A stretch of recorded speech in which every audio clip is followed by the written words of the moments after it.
जीवन काल के अंदर कि हम सबके पास एक बैंक होना चाहिए, है ना। हर रोज हम लोग अपने जीवन में क्या करते हैं, बैंक जाते हैं। तो कुछ लोग तो लोकल बैंक में जाते हैं और कुछ लोग इंटरनेशनल बैंक की ओर जाते हैं और इंटरनेशनल बैंक में जाकर के धन एकत्रित करते हैं और उस धन से क्या चाहते हैं कि हम विदेश यात्राएं करें, घूमें, ऐश्वर्यशाली जीवन हो।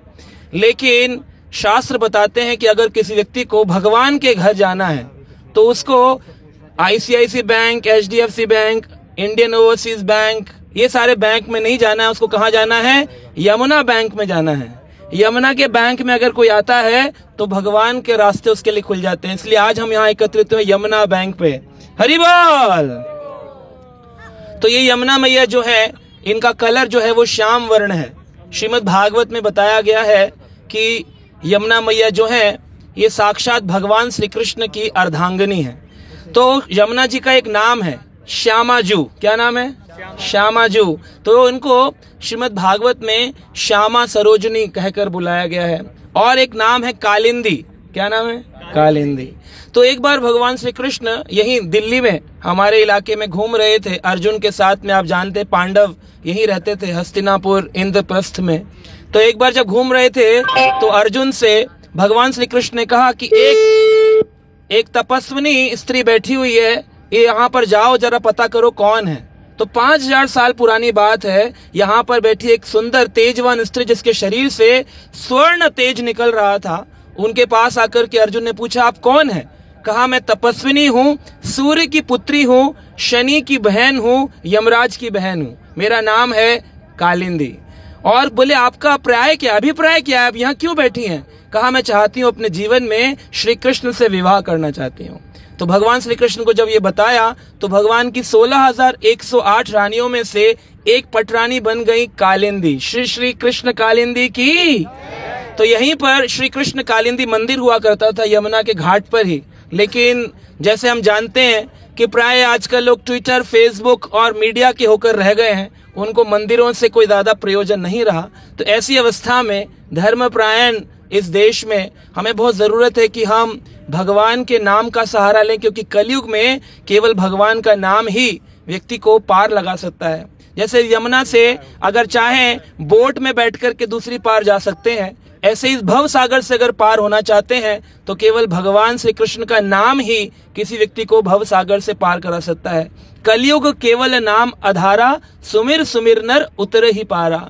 अगर कोई भगवान के नाम का जप करते हैं तो इससे वो इस भव सागर से पार हो सकते हैं। तो कालिंदी जो है ये दिल्ली में भी है और वृंदावन में भी बहती हैं और इलाहाबाद संगम में भी गंगा यमुना सरस्वती का संगम है। प्राय लोग जानते हैं कि गंगा माता की बहुत बड़ी महिमा है। लोग गंगा के स्नान के लिए जाते हैं हरिद्वार आदि में, लेकिन ये नहीं जानते कि जो यमुना माई है इनकी महिमा क्या है।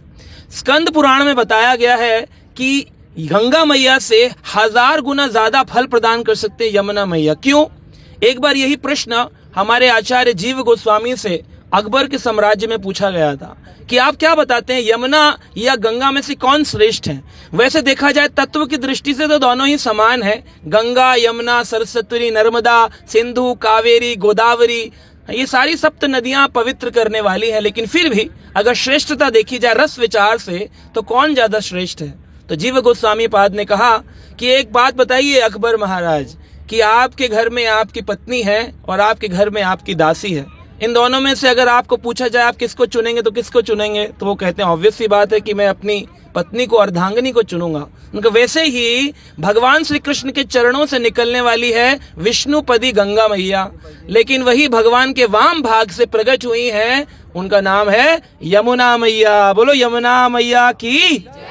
तो यमुना जो है बड़ा बहुत ही सुंदर माहौल चल रहा है। कार्तिक का महीना है। इस कार्तिक के महीने में कहते हैं जो भी यमुना का दर्शन कर लेता है, उस व्यक्ति यमुना के जल को अपने सिर पर डालता है, उसको कहते हैं आचमन कर लेता है, उसको वापस इस संसार में यमराज का दर्शन नहीं करना पड़ता है। तो जो लोग गलत जीवन में किए हों, गिल्टी कॉन्शियस हो, पाप कर दिया हो, अनजाने जाने में भी अगर वो यमुना का दर्शन करके भगवान के नाम का जप करते हैं, कीर्तन करते हैं, आचमन करते हैं, स्नान करते हैं, कार्तिक के महीने में करने पर उनको 1000 गुना अधिक फल मिलता है यमुना स्नान का।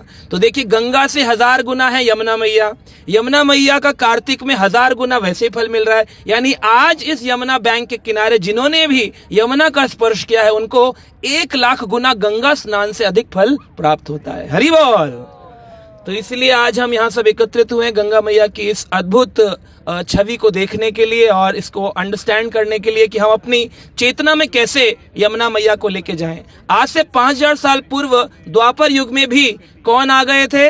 कालिया आ गए थे, और कालिया ने आकर के यमुना को गंदा करना तैयार कर दिया था। तो हम देखते हैं आज हमारे समाज में कई प्रकार के कालिया आ गए हैं जो कि यमुना को गंदा कर रहे हैं, और हम भी उसमें से एक भाग निभाते हैं। पॉलिथीन फेंकना, अपनी सारी चीजें यहाँ पर प्लास्टिक जो नॉन बायोडिग्रेडेबल आइटम है उनको भी यहाँ पर फेंकते हैं। तो हम देखें हम कालिया के समान हैं जो जहर फैला रहे हैं इस यमुना के अंदर, लेकिन भगवान कृष्ण को कतई पसंद नहीं है।